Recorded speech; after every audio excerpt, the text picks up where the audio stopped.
वक्रतुण्ड महाकाय सूर्यकोटि समप्रभ निर्विघ्नं कुरु मे देव सर्वकार्येषु सर्वदा। नमस्कार दोस्तों, मैं एस्ट्रोलॉजर न्यूमरोलॉजिस्ट परवीन कौर अपने चैनल पर आपका हार्दिक अभिनंदन करती हूँ, आपका स्वागत करती हूँ। आज हम आपके सामने उपस्थित हुए ग्रहों और वास्तु का संबंध क्या होता है, क्योंकि हम जब घर बनाते हैं, घर एक ऐसी जगह होती है जहां हम अपने परिवार के साथ सुकून का पल बिताना चाहते हैं। कितने भी दिन में आप दौड़ धूप कर लीजिए, लेकिन एक घर शाम को जब हम रात को थक जाते हैं और अपने घर जाते हैं तो वहीं पर वो कुछ पल होते हैं जब हम सुकून के बिताते हैं।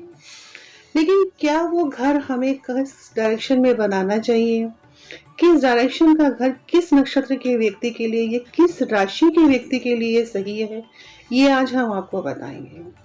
और कई लोग हमारे पास ये क्वेरी आती है कि हम घर बना रहे हैं या हम घर के बनाने के लिए नींव रख रहे हैं, तो हमें किस नक्षत्र में रखनी है, और अगर हम घर किस नक्षत्र के व्यक्ति के लिए कौन से डायरेक्शन घर के लिए सही रहता है, और अगर हम घर बना रहे हैं तो उस घर में हम कितने साल तक की नींव रखें और कितने साल तक हम रहेंगे, क्या वो घर हमें फलित होगा कि नहीं। चलिए आज इन्हीं बातों को मद्देनजर रखते हुए हम आपसे आज बात करते हैं घर के बारे में। देखिए, घर एक ऐसी चीज होती है, जब ग्रहों और वास्तु का क्या संबंध है मैं आज आपसे बताती हूँ। हर व्यक्ति की चाहत होती है कि उस घर में रह के प्रोग्रेस करे, उसके बच्चे उन्नति करे, वो खुद उन्नति करे, घर में धन संपदा और सुख शांति हमेशा बनी रहे। देखिए, जब हम ग्रह से पहले जब हम कोई घर बनाते हैं तो उससे पहले उसका हम देखते हैं कि उसकी कुंडली में सूर्य का क्या योगदान है, क्योंकि सूर्य एक ऐसे है जिसकी आभा में हम अपना घर की नींव रखते हैं, और सूर्य ही है जो हमें मान सम्मान दिलाता है। क्या उस घर की नींव सही समय पे रखी गई है? चलिए, अगर आप भवन का निर्माण कर रहे हैं तो भवन निर्माण से पहले नींव की दिशा को चेक कर लीजिए कि आप किस डायरेक्शन में आपको नींव रखनी है। पहले अगर आप देखते हैं, अगर आप किसी नेचुरल सी बात है कि जब हम घर की नींव रखते हैं तो हम किसी ब्राह्मण या किसी यजमान को बुला के ही उस घर की नींव रखवाना शुरू करते हैं, क्योंकि एक पूजा का नियम है कि उस समय नींव में क्या क्या रखा जाए और नींव किस ब्राह्मण के हाथ से रखवाई जाए। क्योंकि कहते हैं कि एक सिचुएशन होती है कि जहां हम ब्राह्मणों को स्थान देते हैं, तो एक नींव ऐसी है कि जहां हम पहले ब्राह्मण का आगमन हमारे लिए बहुत जरूरी होता है, क्योंकि वहां विधि पूर्वक जो पूजा की जाती है, उस नींव को मकान के लिए जो नींव रखी जाती है वो बहुत लॉन्ग टाइम के लिए रखी जाती है। फिर लोग हमसे ये पूछते हैं कि हमें किस नक्षत्र में अपने घर की नींव रखनी चाहिए। देखिए, नक्षत्रों का भी हिसाब होता है कि किस नक्षत्र में रखी हुई नींव शुभ मानी जाती है। पहले हम कुंडली में सूर्य को देखेंगे कि उस समय जब हम नींव रख रहे हैं, कुंडली में सूर्य और गोचर में सूर्य यानी कि आकाशमंडल में सूर्य की स्थिति क्या है। फिर हम देखते हैं नक्षत्र, कि अगर ये सब भी नहीं देख पा रहे तो हम नक्षत्र देखते हैं कि इस नक्षत्र में मकान की नींव रखना शुभ होता है, क्योंकि जब चंद्रमा 2.25 दिन किसी राशि पे रहता है तो जिस नक्षत्र पे चंद्रमा घूमता है उसके हिसाब से अगर हम नींव रखते हैं तो भी हमें फलीभूत होता है। देखिए, किस नक्षत्र में हमें नींव रखनी चाहिए। अश्विनी, रोहिणी, मृगशिरा, पुष्य, उत्तरा फाल्गुनी, हस्ता नक्षत्र, चित्रा, स्वाति, अनुराधा, ज्येष्ठा, मूर और उत्तराषाढ़ा, श्रवणा, उत्तरा भाद्रपद और रेवती, यह नक्षत्र जो है ग्रह आरंभ करने में श्रेष्ठ माने गए हैं। अब हम देखते हैं कि कुंडली के अनुसार हमें भवन का सुख है कि नहीं है, क्योंकि घर का सुख हर किसी के भाग्य में नहीं होता है। चाहे आप करोड़पति भी हैं, आपने घर बना लिया है, लेकिन कई बार ऐसे रीजंस बन जाते हैं कि बाहर ट्रैवलिंग करनी पड़ती है या आपको आउट ऑफ स्टेशन रहना पड़ता है। आप जीवन भर घर के रहने के लिए, घर में बना के भी घर में रहने के लिए, सुख के लिए वंचित हो जाते हैं। तो चलिए हम देखते हैं कुंडली के अनुसार आपके भवन में का सुख है कि नहीं है। भवन निर्माण में कुंडली में लगन से 10वें भाव में चंद्रमा हो या 4थे भाव में बृहस्पति हो या 11वें भाव में मंगल व शनि हो, तो भवन का स्वामी निश्चिंत 80 साल तक भवन में सुखों को भरपूर जीवन व्यतीत करता है। अब हम पूछते हैं कि किस व्यक्ति नक्षत्र के व्यक्ति राशि के लिए कौन सा घर सही रहता है। देखिए, जिन लोगों का लगन वृश्चिक, धनु, कुंभ, मीन या मेष होता है, उनको पूर्वमुखी मकान में रहना चाहिए। ऐसे मकान में रहने वाले व्यक्तियों को शुभ फल मिलता है। और जिन लोगों का जन्म वृषभ, मिथुन, कर्क और तुला में हो, उनको उत्तरमुखी मकान में रहना उनके लिए शुभ माना जाता है।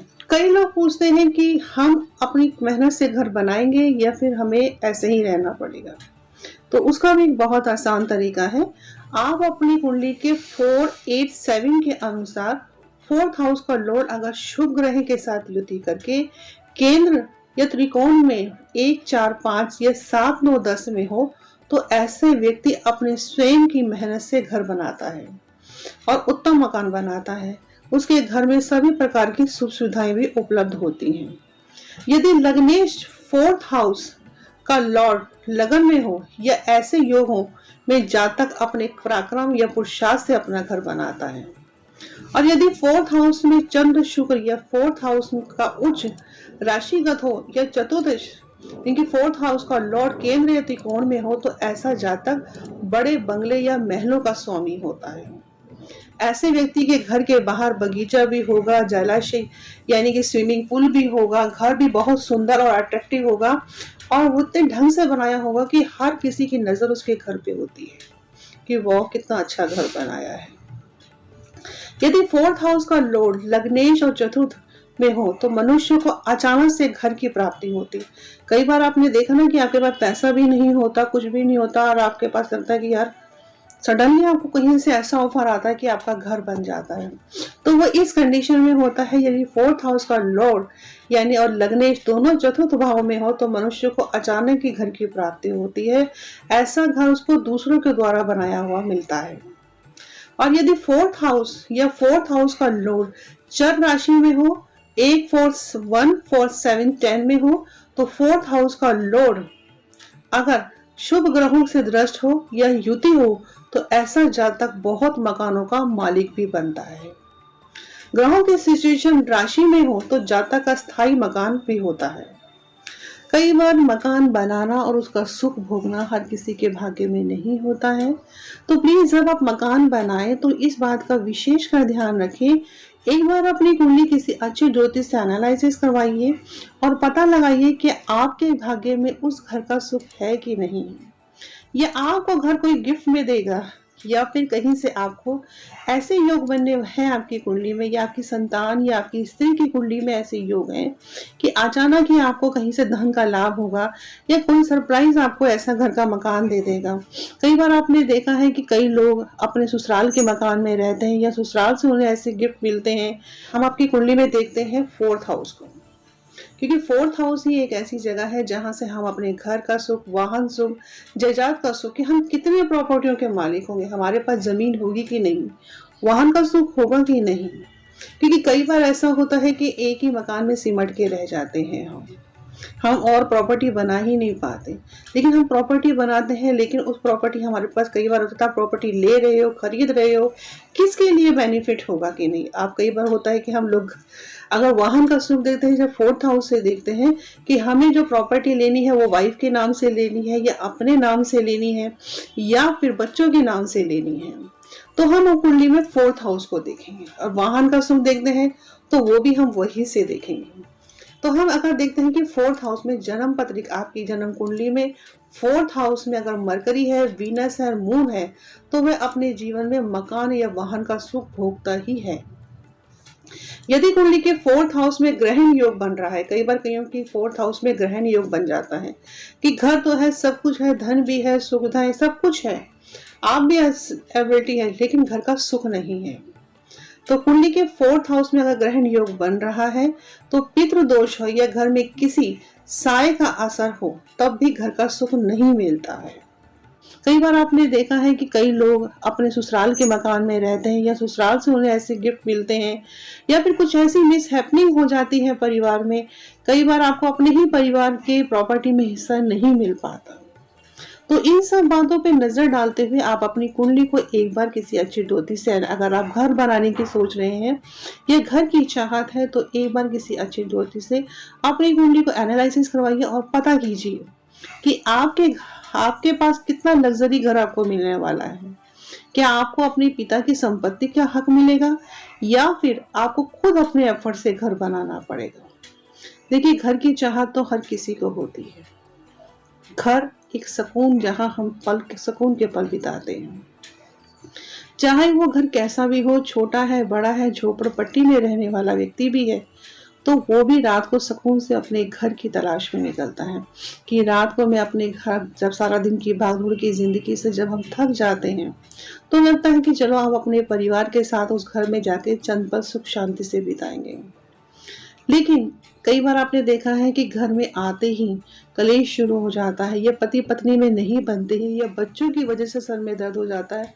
कुछ ऐसे योग बनते हैं कि घर में आते ही व्यक्ति को लगता है कि घर से निकल के भाग जाए। तो ऐसा कहीं कुछ योग आपकी कुंडली में तो नहीं है। तो अगर आपकी कुंडली में किसी स्त्री की कुंडली से ऐसा योग बन रहा है, घर लेते हुए देख लीजिए। या अगर पुरुष की कुंडली या संतान की कुंडली से अगर आप मकान ले रहे हैं देख के, तो प्लीज थोड़ा सा ध्यान से एनालिसिस करवा लीजिए कि उस घर का सुख किसके भाग्य से है। कई बार होता है कि जेंट्स अपने नाम से घर ले लेते हैं कि चलो ठीक है, हम पूछते नहीं किसी से, लेकिन वो घर बना लिया, आपने घर बना लिया, लेकिन कुछ ऐसे रीजंस हो गए कि आप उस घर में रह ही नहीं पा रहे हैं, या आपका ट्रांसफर हो रहा है, या कुछ ऐसे योग बन गए हैं कि आप उसी शहर में रह के भी अपने घर में नहीं रह पाते हैं। तो ये जानने के लिए आप अपने ग्रहों की स्थिति अपनी कुंडली में और दशा दोनों ही चेक कीजिए, क्योंकि घर भी एक दशा ही आती है हमारी कुंडली में। कि कई बार ऐसा होता है कि यार घर तो है, हमें किसी ज्योतिष ने बता दिया जी, हमारा लोग अक्सर लोगों की ये कंप्लेंट्स होती है कि लोग बोलते हैं कि हमें फलाने ज्योतिष ने बताया था कि घर अब तक तो हमें मिला नहीं। एक बार उनसे ये भी पूछ लीजिए कि ये घर जब बनेगा तो किस दशा में बनेगा, क्योंकि कई बार हम किसी भी चीज को ब्लेम देना बहुत आसान होता है, कई बार हम खुद भी क्वेरी पूरे ढंग से नहीं करते हैं। देखिए, अगर आप अपनी कुंडली दिखा रहे हैं तो थोड़ा सा सतर्क होकर अपने घर के बारे में पूछिए।